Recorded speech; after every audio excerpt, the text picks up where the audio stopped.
प्यार में आकर अपने बच्चे को सही गलत का अंतर नहीं समझा पाते। हम यह नहीं समझा पाते कि वो क्या गलत कर रहा है। हम उसे किसी बात पे टोकते ही नहीं। जो कर रहा है अच्छा कर रहा है, उसे देखकर हम बड़े खुश हो रहे हैं। हम उसे नहीं कहते कि ये गलत है। हमें समझ ही नहीं आता कि हमें इसे समझाना चाहिए कि ये गलत है, इसे ऐसे ना करो। एक ऐसी ही कहानी है। कहानी में भी यही बताया गया है कि एक माँ ने अपने बेटे को खिला खिला के उसकी खुराक को इतना दोगुना चौगुना 5 गुना कर दिया। वह जानवरों की तरह खाता था। उसको समझ ही नहीं आता था कि मुझे पेट भरने के लिए खाना है या पेट फोड़ने के लिए खाना है। ये कहानी इसी पे आधारित। एक गांव में एक लड़का अपनी माँ के साथ रहता था। वह खेतीबाड़ी का काम करता था। वह सवेरा होने से पहले ही खेतों पर चला जाता था। उसके खेत पे जाने के बाद उसकी माँ उसके लिए खाना बनाती थी और खाना लेकर जाती थी।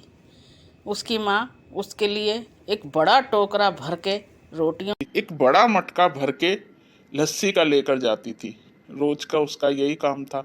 वह बहुत बड़ा टोकरा भरकर रोटियों का लेकर जाती और बड़ा घड़ा भर के उसके लिए लस्सी का लेके जाती और अपने बेटे को अपने सामने बिठाकर खाना खिलाने के बाद वह खाली टोकरा और खाली मटकी लेके घर आ जाती थी। कुछ दिन बाद उसने अपने लड़के की शादी की। शादी करने के बाद जब उसकी घरवाली आई तो उसने देखा उसकी सास इतनी सारी रोटियां बनवाती है और एक घड़ा भर के लस्सी का लेकर जाती है। पता नहीं कितने लोग खेत पर काम करते होंगे। वह कहने लगी, माँ, हमारे खेत में कितने लोग काम करते हैं? मैं बोली, कोई नहीं। मेरा बेटा अकेला काम करता है। अच्छा, अच्छा, तो इतनी सारी रोटियां और इतनी सारी लस्सी वो अकेला पी जाता है? उसकी माँ बोली, इसमें हैरानी वाली क्या बात है?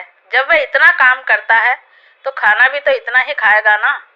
एक दिन उसकी बहू बोली, माँ, आप घर पे आराम करो, मैं लेकर जाती हूँ खाना। और वह सिर पर रोटियों का टोकरा रखकर और बगल में लस्सी का घड़ा दबाकर खेत पर गई और उसने देखा वह थोड़ी देर के अंदर सारी रोटियां खा गया और घड़ा भर के लस्सी का भी पी गया। वह घर आ गई। वह सोचने लगी इतना सारा खाना तो कम से कम 10-15 लोग खा जाएं और यह अकेला खा जाता है। उनने दूसरे दिन से अपनी सास से बोला कि आप घर पे आराम करो और खाना लेकर जाने लगी।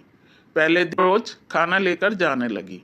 पहले दिन टोकरे में से एक रोटी उसने पेड़ के नीचे डाल दी और एक लोटा लस्सी का भी उसने घड़े में से निकाल दिया। दूसरे दिन 2 लोटे निकाले और 2 रोटी पेड़ के नीचे डाली।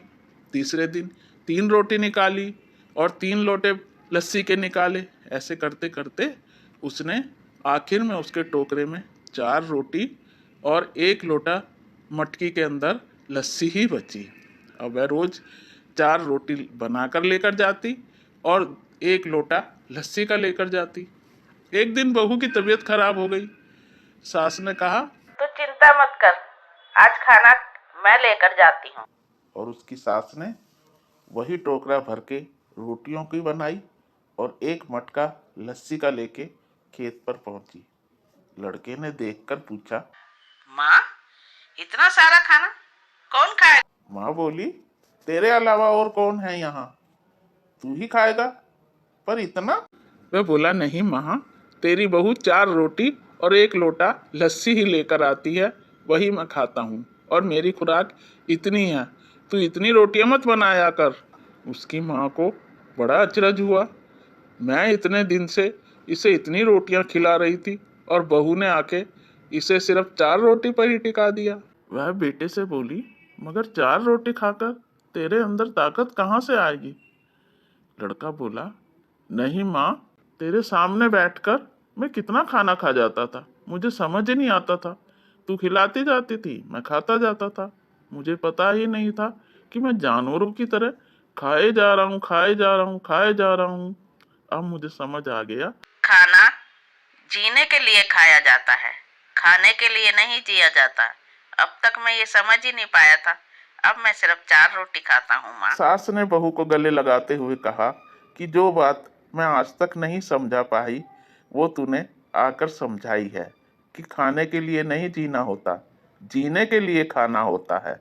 और ये बात मैं समझ ही नहीं पाई। आशा है ये कहानी आप लोगों को पसंद आई होगी।